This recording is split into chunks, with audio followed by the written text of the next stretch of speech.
सुअर अपने मालिक के पिंजरे से छूटकर तेजी से भाग रहा था। वहीं पास ही एक सड़क पर सैम नाम का एक विदेशी बच्चा अपने पिता को ढूंढ रहा था, मगर वो आज तक उनसे मिला नहीं था। सैम को यहाँ की भाषा भी नहीं आती थी, इसलिए जो भी उसे मिलता वो उसे अपने पिता की तस्वीर दिखाकर पूछ लेता। उसे देखने के चक्कर में सैम की गाड़ी का संतुलन बिगड़ गया और गाड़ी सीधा जाकर सड़क के बीच में खड़े सुअर से टकरा गई। सैम ने तुरंत बाहर आकर देखा कि वो सुअर काफी जख्मी हो गया था, इसीलिए सैम ने उसे उठाकर अपनी गाड़ी में रखा और मदद ढूंढने के लिए निकल पड़ा। जल्द ही रात हो गई और वो एक स्टोर पर पहुंचा, पर वहाँ कोई भी नहीं था। फिर सैम ने उस बेचारे सुअर को देखा, पर वो अब तक मर चुका था। कुछ ही समय में सैम सुअर को दफनाने के लिए गड्ढा खोदने लगा तो अचानक उसे पेड़ों में से एक आवाज सुनाई दी। सैम ने देखा कि अंधेरे में कोई खड़ा था जो अचानक चिल्लाकर भाग गया। इससे वो सुअर अचानक से जाग गया, क्योंकि असल में वो मरा नहीं था, इसीलिए सैम उसे फिर से गाड़ी में ले गया। तभी उसके सामने दोबारा से वही इंसान आया। ये असल में कर्की नाम की एक लड़की थी। लड़की ने बताया कि ये सुअर उसका ही है, तो सैम ने उसे गाड़ी में बैठाया और उनके घर छोड़ने निकल पड़ा।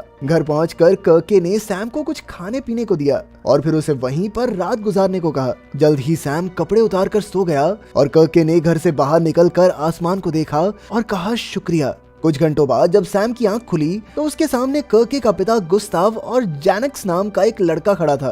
सैम को उनकी भाषा समझ नहीं आ रही थी और अचानक जैनेक्स ने उसके सर पर वार करके उसे बेहोश कर दिया। इसके बाद उन्होंने सैम के गले में पट्टा बांधा और उसे तबेले में जंजीर से बांध दिया। जैनेक्स को डर था कि कहीं कर्के सैम को पसंद न करने लगे, इसलिए उसने बिना बात सैम को पीटकर अपनी भड़ास निकाली। बाद में कर्के ने आकर सैम के लिए वो जगह साफ की, पर सैम तो अपनी पूरी जान लगाकर उन जंजीरों से आजाद होने की कोशिश कर रहा था। अब सैम कर्के के सामने गिड़गिड़ाने लगा, पर तभी गुस्ताव ने वहां आकर सैम को पीटना शुरू कर दिया। अगली सुबह जब सैम उठा तो वो बेचारा काफी दर्द में था।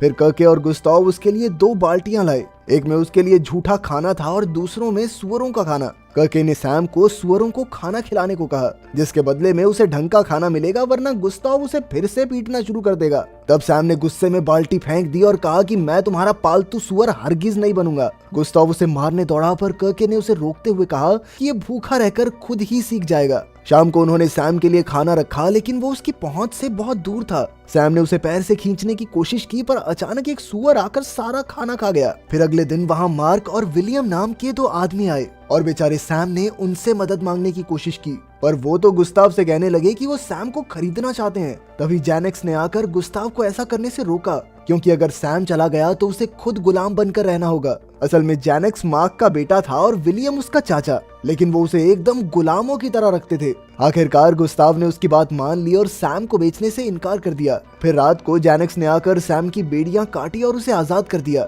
पर तभी कर्के भी बाहर आ गई और उसने सैम को भागते हुए देख लिया। अब जैनेक्स ने कर्के को रोकने की कोशिश की, पर कर्के ने साफ साफ कह दिया कि उसके दिल में जैनेक्स के लिए कुछ नहीं है। बात को संभालने के लिए उसने जैनेक्स को चूमने का नाटक किया और फिर सही समय देखकर उसे धक्का दे दिया। तब जैनेक्स उसे पकड़कर मारने की धमकी देने लगा, तो अचानक सैम ने वापस आकर जैनेक्स का गला जंजीर से कस दिया। उन दोनों की हाथापाई चल ही रही थी कि तभी एक गोली की आवाज आई। ये गोली गुस्ताव ने चलाई थी। उसने जैनेक्स को वापस घर भेजा और सैम को फिर से पकड़ लिया। अगली सुबह कर्के ने सैम को जीन्स और ढंग का खाना दिया, क्योंकि उसने कर्के की जान बचाई थी। सैम ने फिर से कहा कि मैं तुम्हारा गुलाम बनकर नहीं रह सकता, तो कर्के कहने लगी कि तुमने ही तो मुझे गाड़ी में बैठाया था, और वो बेचारा मजबूरी में सुअरों को नहलाकर उनकी देखभाल करने लगा। बाद में गुस्ताव ने उसे एक लंबी जंजीर से बांधा ताकि वो बाहर लकड़ी काटने जा सके। जब दरवाजा खुला तो सैम कई दिन बाद धूप में जाकर बेहद खुश हुआ, पर तभी गुस्ताव ने उसे एक सुअर को मारने का हुक्म दे दिया, जिसे वो एक पार्टी के लिए पकाने वाले थे।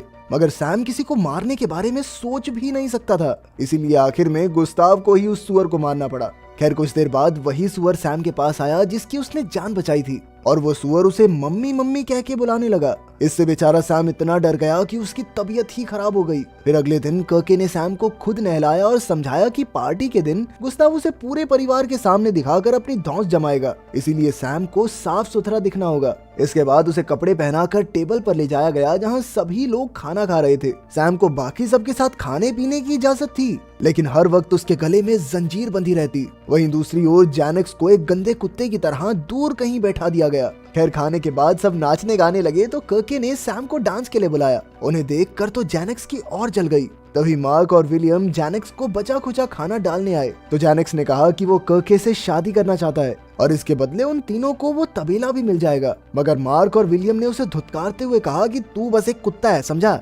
फिर जैनेक्स उनके कहने पर कुत्तों की तरह भौंकने लगा और तो और वो अपने पेट पे मालिश करवा के खुश भी हो रहा था। तभी अचानक गुस्ताव ने सैम को कर्के से दूर कर दिया और कहा कि अभी तुम इसके लायक नहीं हो। फिर कर्के ने सैम को वापस जाने को कहा और जब सैम लौट रहा था तो एक कुत्ता जोर जोर से उस पर भौंकने लगा। अचानक सैम भी कुत्ते की तरह जमीन पर बैठकर भौंकने लगा और असली कुत्ता डरकर भाग गया। इसके बाद जैनेक्स झोपड़ी से बाहर निकला और वो सैम पर भौंकने लगा। तब सैम ने पीछे मुड़कर देखा कि उसकी गाड़ी पास ही खड़ी थी, तो वो भागकर गाड़ी में बैठ गया, लेकिन दरवाजे में उसकी जंजीर अटक गई। खैर उसने कुछ देर के लिए चैन की सांस ली और गाड़ी में रखी टॉफी खाई। फिर उसने गाड़ी की चाबी लगाकर गाड़ी स्टार्ट की और वाइपर से सामने का शीशा साफ होने लगा। अचानक सैम ने देखा कि कर्के उसके सामने खड़ी चिल्ला रही थी कि सैम भागने की कोशिश कर रहा है।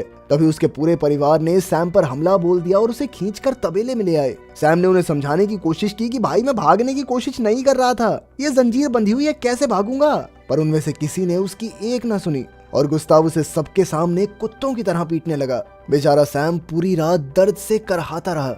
फिर अगले दिन उसे एक छोटी जंजीर से बांधा गया ताकि वो ज्यादा हिलडुल ही ना सके।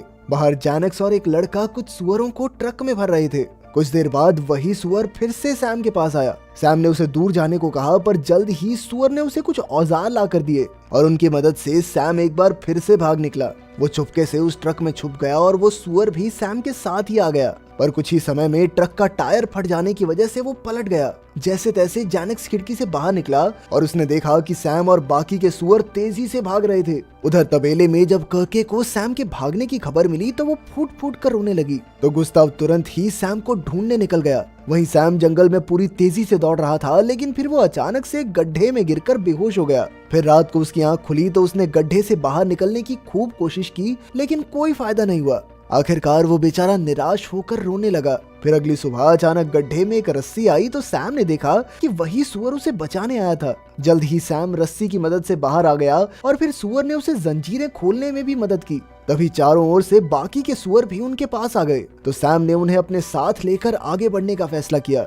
अब ये सुअर ही उसके साथ ही थे तो सैम अपनी सारी दिल की बातें उनसे करने लगा। जल्द ही उन्हें खेत में कुछ मिला तो सुअर उसे खाने लगे, लेकिन सैम उन्हें बस देख रहा था। तब उसे एहसास हुआ कि उसके अंदर अपने पिता को ढूंढने की चाह खत्म हो चुकी थी और न ही उसके अंदर अब घर लौटने की हिम्मत थी। उधर कर्के सैम के बारे में ही सोचती रहती थी और दुआ करती थी कि सैम उसके पास वापस आ जाए। खैर रात को जब सैम आराम कर रहा था तो उसे एहसास हुआ कि उसका एक साथ हंसने और रोने का मन कर रहा था। तभी उस सुअर ने कर्के का नाम लिया। कुछ देर सोचने के बाद सैम ने फैसला किया कि वो कर्के के पास वापस लौट जाएगा। अगली सुबह वो तबेले की ओर निकल पड़ा और सभी सुअर भी उसके पीछे पीछे चल पड़े। जब वो जंगल से बाहर निकला तो सैम को गोली चलने की आवाज सुनाई दी। असल में गुस्ताव, मार्क और विलियम एक साथ सैम को ढूंढ रहे थे और जैनेक्स उनका कुत्ता बनकर आया था। तब सैम खेत में छिपते छिपाते आगे बढ़ने लगा, पर जल्द ही जैनेक्स सूंघते हुए सैम तक आ पहुंचा। तभी गुस्ताव ने सैम के ऊपर बंदूक तान दी और उसे सारे सुअर लौटाने को कहा। सैम को पास ही में अपना वो सुअर दिखाई दिया, पर उसने एक शब्द नहीं बोला। गुस्ताव ने उस पर गोली नहीं चलाई क्योंकि पहले वो अपने सुअर वापस लेना चाहता था, लेकिन अचानक जैनेक्स ने बंदूक हथिया ली ताकि वो सैम पर गोली चला सके। जल्द ही चारों आदमी बंदूक के लिए लड़ने लगे और सैम मौका देखकर भाग निकला, पर अचानक उसने गोली की आवाज सुनी और वो वहीं जम गया। फिर वो तुरंत वापस लौटा और उसने देखा कि सुअर गुस्ताव के पैर का जख्म चाट रहे थे। अब सैम ने गुस्ताव को अपने कंधों पर उठाया और तबेले की ओर चल पड़ा। सैम ने उसकी जान बचाई थी, इसलिए गुस्ताव उससे बहुत खुश था। वो अब उसके साथ गुलाम की तरह नहीं बल्कि एक आम इंसान की तरह बर्ताव करने लगा। फिर उसने सैम को अपनी बेटी कर्के से शादी करने की इजाजत भी दे दी। बाद में जब कर्के उसके घाव पर मरहम लगा रही थी तो गुस्ताव ने उसे वो गोली संभाल कर रखने को कहा ताकि वो मार्क और विलियम से बदला ले सके। इसके बाद कर्के ने सैम को बताया कि उसके पिता उनकी शादी के लिए तैयार हो गए हैं और वही सुअर उन्हें दूर से देख रहा था। उस रात जब वो एक दूसरे के साथ कुछ निजी समय बिता रहे थे तो अचानक उन्हें कुत्ते के भौंकने की आवाज सुनाई दी और बाहर से बहुत तेज रोशनी आई। वो दोनों भागकर बाहर निकले तो उन्होंने देखा कि तबेले में आग लग गई थी और बेचारे सुअर जोर जोर से चिल्ला रहे थे। सैम तुरंत ही उन सभी को बचाने के लिए दौड़ा। तभी जैनेक्स सामने आया और ये खुलासा हुआ कि ये आग उसने ही लगाई थी क्योंकि वो कर्के और सैम की शादी की खबर सुनकर तिलमिला उठा था। जैनेक्स कर्के को साइड में ले गया और उसे जबरदस्ती उसके साथ भागकर चलने को कहा। तभी सैम बीच में आ गया और उन दोनों में जबरदस्त लड़ाई छिड़ गई। सैम ने जैनेक्स को नीचे पटक कर उसकी आंखों में अपने अंगूठे घुसा दिए जिससे जैनेक्स दर्द से बुरी तरह करहाने लगा। खैर अब तक काफी सुअर आग से बचकर भाग निकले थे। इस घटना के कुछ समय बाद सैम और कर्के ने शादी कर ली। मार्क और विलियम ने उनके तबेले में हुए नुकसान की भरपाई की और गुस्ताव के साथ अपनी दुश्मनी खत्म करके एक नई शुरुआत भी। गुस्ताव अपनी बेटी की खुशी में काफी खुश था, पर उसी रात उसे हार्ट अटैक आ गया जिससे उसकी मौत हो गई। अब कर्के और सैम मिलकर तबेले की देखभाल करने लगे और जल्द ही कर्के प्रेग्नेंट हो गई। एक दिन सैम ने उस सुअर को देखा जिसने उसकी जान बचाई थी। अब वो काफी बड़ा हो चुका था। सुअर ने उसे अलविदा कहा और तबेला छोड़कर जाने लगा। ये देखकर सैम सोच में पड़ गया कि कहीं उसने यहीं रुककर गलती तो नहीं कर दी। क्या उसे यहाँ से निकलकर एक नई शुरुआत करनी चाहिए थी। यहीं पर यह अजीबोगरीब कहानी खत्म होती है।